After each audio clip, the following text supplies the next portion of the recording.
যে একথা জানবে আল্লাহু লা ইলাহা ইল্লাহু, সে কেন ঈমান আনবে না? যে জানবে হাই, যে জানবে কাইয়ুম, সে কেন ঈমান আনবে না? যে জানবে আহাদ, যে জানবে আহাদ, যে জানবে লাম ইয়ালিদ, যে জানবে ওয়ালাম ইউলাদ, যে জানবে ওয়ালাম ইয়াকুল লাহু কুফুয়ান আহাদ, সে ঈমান কেন আনবে না? কি ভাই, তাইলে বোঝা গেছে আগে জানবে, আগে জানবে, আগে কি করবে? এই জন্যই ওই জানার জন্য আগে পড়বে। ওই পড়ার জন্যই আমরা আমাদের বাচ্চাদেরকে 6 বছরে আলিফ বাতা শিখাই। সুবহানাল্লাহ বলেন। বিষয়টা সহজ না কঠিন? একদম ইজি বিষয়। এটা কি খুব বেশি গুরুত্বপূর্ণ বিষয়? একদম ইজি বিষয়, একদম সহজ, পানি ভাতের মতো সহজ। কি ভাই, আরে ওরে 1 2 দিয়ে শুরু করাছি, 1 2 এটা দিয়ে শুরু করছি, করতে করতে এখন সে ম্যাথমেটিক্সে মাস্টার্স করে। বুঝেন না? ম্যাথমেটিক্সে মাস্টার্স করার ফাইনাল পরীক্ষার দিন তার জীবনের প্রথম দিনে 1 শিখছিল, ওটা কাজে লাগছে না লাগছে না? 2 3 4 লাগছে না লাগছে না? আজীব বিষয়। এটা তো আরো সুন্দর বোঝা গেছে। তাইলে বোঝা গেছে সরো থেকে শুরু করে তার মাস্টার্সের ফাইনাল পরীক্ষার শেষ পেপার পর্যন্ত, হ্যাঁ, পুরোটা অঙ্গাঙ্গি জড়িত। তার এই মাস্টার্সের রেজাল্টের পিছনে তার ক্লাস 1 পড়াও আছে না নাই? 2 পড়াও আছে না নাই?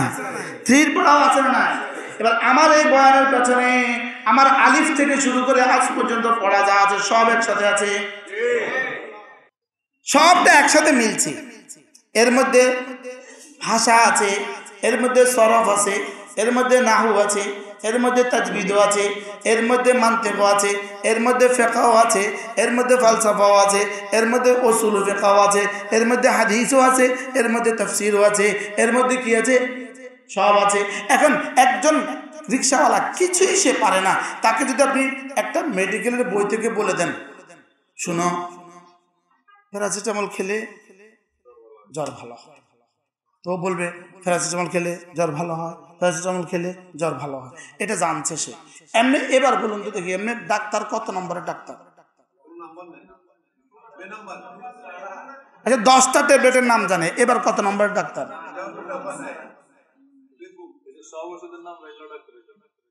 সব ওষুধের নাম জানা ডাক্তারের পক্ষে সম্ভব না। এত ওষুধ জীব দুনিয়াতে আছে, এদের ডাক্তারের নাম সব ওষুধ ডাক্তার মেডিকেল কি বলে ওই, আরে মেডিকেল সায়েন্সে দূর রিপ্রেজেন্টেটিভ, মেডিকেল সায়েন্সে যদি পিএইচডি করে 10 বার তারপরও সম্ভব না।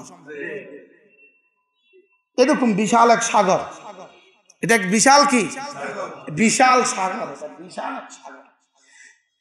এটা যদি এত বিশাল হয় তো কোরআন কত বিশাল। যেমন আমি মুশতাকুন নবী, আপনাদের ধারণা মনে হয় এই লোকটা আলহামদুলিল্লাহ কিছু কোরআন শরীফ পারে, মনে হয় আপনার ধারণা না? আপনাদের এই ধারণা হয় না? হয় না? কি ধারণা হয়? কিছু। আমি আমার হুজুরের 100 ভাগের 1 ভাগও না, হিসাব সোজা। আমি যখন আমার হুজুর বলি তখন বুঝবেন হারুন সাহেব হুজুর। আর আমি প্রতিটা পৃষ্ঠার মধ্যে 2-4টা শব্দ আমি থেকে যাই, প্রতিদিন থেকে। তাফসীর রাখতে হয়, লুগাত রাখতে হয়, বুঝি না, আবার আবার এটা এই পরিমাণের জিনিস কিয়ামত পর্যন্ত যদি কেউ পড়তে থাকে আর পড়াতে থাকে, এরপর হক আদায় হয়েছে বলা যাবে। আমাদের প্রিয় ওস্তাদ হযরত মাওলানা হারুন বাবু নগরী রাহিমাহুল্লাহ তাআলা, যিনি হযরত হুসাইন মাদানী রাহমাতুল্লাহ শাগির্দ ছিলেন, আমরা যার কাছে বুখারী পড়েছি, হযরত বলতেন 3টা কিতাবের রুমুজ, আসরার, 3টা কিতাবের গোপন তথ্য পৃথিবীতে আজ পর্যন্ত আবিষ্কৃত হয় নাই, শেষ হয় নাই, কিয়ামত পর্যন্ত শেষ হবে না। কটা কিতাব? 1 নম্বর কোরআনে কারীম, সুবহানাল্লাহ। 2 নম্বর হলো তারাজিমে বুখারী। ইমাম বুখারী প্রত্যেকটা বাব যে শব্দগুলো বলেছেন, ইমাম বুখারী প্রত্যেকটা হাদিসের আগে যে অনুমানটা বেঁধেছেন, এটার ব্যাখ্যা করতে করতে কিয়ামত পর্যন্ত ব্যাখ্যা করলেও শেষ হবে না। সুবহানাল্লাহ। 3 নম্বর মসনবী রুমি, রুমির মসনবী, আল্লামা রুমির মসনবী, কিয়ামত পর্যন্ত ব্যাখ্যা করলে শেষ হবে না। সুবহানাল্লাহ। রুমির মসনবীর একটা ছোট্ট বাংলা আছে, ঢাকা ইউনিভার্সিটির কোনো প্রফেসর লিখেছে, রুমির প্রত্যাবর্তন, বইটার নাম হলো রুমির প্রত্যাবর্তন, যদি কেউ পারেন সংগ্রহ করবেন। রুমির প্রত্যাবর্তন, না জানি অন্য কেউ লিখেছে, আমার ঠিক এই মুহূর্তে মনে নেই, কিন্তু কোনো ইংরেজি শিক্ষিত জেনারেল শিক্ষিত মানুষ এটা লিখেছে, রুমির প্রত্যাবর্তন। আপনি এক বাক্য পড়বেন, আপনি হেলবেন ধুলবেন। এটা বলে কি, বিমানে স্বাভাবিকভাবে পড়তে ভাল লাগে না, একটুখানি পড়লে পরে ঝিমানি আসে। আমি বিমানে এই কিতাবটা আগাগোড়া শেষ করছি, এটা খুলবেন আপনি আর শেষ করতে পারবেন না। এবার বিমান উল্টায় যাক, আমনে আছেন আমনের বইয়ের ভিতরে, এই তিন জিনিসের রুমুজ কি হবে না, জীবনে শেষ হবে না। রুমির প্রত্যাবর্তন, বইটার নাম কি? কোন একজন ইংরেজি শিক্ষিত মানুষ এই কিতাবটা লিখেছে। বারহাল, তাহলে তাফসীর আর আয়াত আর কোরআন আমরা পারবো, এটি মহাসাগর। সুবহানাল্লাহ। এখন একজনে পড়তেও পারে না, পুরা বুঝেও না, কিছুই পারে না, সে যদি 2-4টা ট্যাবলেটের নাম জানে, সে যদি ডাক্তার না হয়, তা আমি পড়তেও পারি না, বুঝতেও পারি না, কিছুই পারি না, আমিও 2-4-50টা জিনিস জানি, আমি কি বড় ডাক্তার হয়ে গেছি? এটা কি কমন সেন্স কিনা বলেন? এখন সে যদি বলে এই মৌলবীরা কি জানে, এই আলেমরা কি জানে, এই আলেমরা আমাদের কে, এই আলেমরা আমাদের দলের কে, এরা তৃতীয় পক্ষ।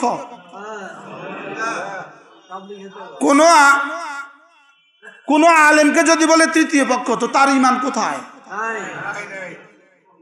কথা বলেন। তৃতীয় পক্ষ বাংলাদেশে কারে কয়? হিজড়াদেরকে না তৃতীয় পক্ষ বলে। তো যারা দৃষ্টতা দেখায়, সাংবাদিক সম্মেলনে যারা দৃষ্টতা দেখায়, ওলামা ইকরাম তৃতীয় পক্ষ, এরা আমাদেরকে নাক গলাচ্ছে কেন? তোমাদেরকে নিয়ে নাক গলাবো কেন? আমরা তোমাদেরকে নিয়ে নাক গলাবার টাইম আমাদের নাই, আমাদের ইসলাম নিয়ে নাক গলাবার জন্যই আমাদের সৃষ্টি। কথা বুঝেন নাই মনে হয়? আমরা তো আমাদের ইসলাম নিয়ে কথা বলবো। আমাদের ইসলামে এক চুল যদি কেউ ঢুকাতে চায়, কেউ বের করতে চায়, এটা ইসলামকে পবিত্র করা, এটা আমাদের দায়িত্ব। এই দায়িত্ব আদায় করেছে বলেই আপনাদের পর্যন্ত স্বচ্ছ ইসলাম পৌঁছে গেছে, নয়তো আমাদের কাছেও কি বক্র ইসলাম পৌঁছতো? সময় তো না। কি ওলামাদের আজমত কলিজার ঢুকান, টঙ্গীতে হত্যা করার পরেও এই মসজিদে বসেন, শরম লাগে না আপনাদের? আর আপনাদের জাতির চোখে কি হয়েছে? টঙ্গীতে হত্যা করে, হত্যার মতো জঘন্য অপরাধ করে এখানে আবার বসে মশওয়ারায়, আপনাদের শরম আসে না? আপনাদের তো শরম আসা উচিত। এই মসজিদের খতিব হিসাবে আমারও শরম লাগে, এদের শরম লাগে না, এদের শরম লাগে না, কমিটির শরম লাগে না। মাশাআল্লাহ, হত্যা করে আবার মসজিদে বসে কেন? হত্যা করে আবার এই কাজ করে কেন? তোমরা চলতে চলতে পথ হারিয়ে গেছো, চলতে কি হয়ে গেছো? পথ হারিয়ে গেছো। হারানো পথে একটু চলতেছিলে, গলির মাথায় গিয়ে দেখছো ওখানে খুন খারাপি চলে, এখনো কি তুমি ওখানে চলবা? এই জন্য ফিরে আসো। এই জন্য কি আসো বলেন? এই জন্য ফিরে আসো, সঠিক পথে চলো। তোমরা আমাদের ভাই, তোমাদের সাথে আমাদের কোনো দুশ্মনী নেই। কোনো দুশ্মনী আছে আমাদের? আপনাদের সাথে আমাদের কোনো দুশ্মনী নেই। আপনারা আমাদের ভাই ছিলেন, আমরা আপনাদের সাথে একত্রে ছিলাম। দুশ্মন আমাদেরকে টুকরো করেছে, এই শব্দটা কেন বুঝতেছেন না আপনারা? দুশ্মন আমাদেরকে টুকরো করেছে, এটা আপনারা কেন বুঝতেছেন না? ইহুদিরা আমাদেরকে ধ্বংস করেছে, এটা কেন আপনারা বুঝতেছেন না? কেন আপনারা বুঝতেছেন না যে না, এটার ভিতরে কিছু একটা আছে? এই কথাটা ভাবলে একবার কি হয়?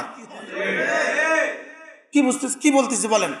এটা একবার ভাবলে একবার কি হয়? এটাকে আপনি নজরে সানি করেন, এটা একবার দ্বিতীয়বার ভাবেন যে আমি কি করছি। একসাথে লা তাজতামি উম্মতি আলা দালালা, আমার উম্মত একসাথে গুমরাহির উপরে একত্রিত হবে না। আপনি কি মনে করেন টেকনাফতে রূপসা থেকে পাতুরিয়া এদেশের সমস্ত দাওরা হাদিসের একটা দাওরা হাদিসের মুহতামিম, একজন দাওরা হাদিসের শেখুল হাদিস, একটা মুফতি, একটা মুহাদ্দিস, একটা মুহতামিম সারা বাংলাদেশের চিহ্নিত কেউ আপনাদের সাথে আছে? যদি থাকে 2-1 তারা বেচা হয়ে গেছে। এটা ইংরেজদের আমলেও ছিল। কি এটা ইংরেজদের আমলেও কি ছিল? এই কথাগুলো কি একটু ভাবা যায় না? হযরত মাওলানা ইলিয়াস রাহমাতুল্লাহ আলাইহি ইলম ও জিকিরকে একসাথে কেন মিলিয়েছেন? আপনারাই তো জীবনভর বলছিলেন ওলামার কাজ, ওলামাদের, আমরা ওলামাদের কাছ পর্যন্ত পৌঁছিয়ে দিব।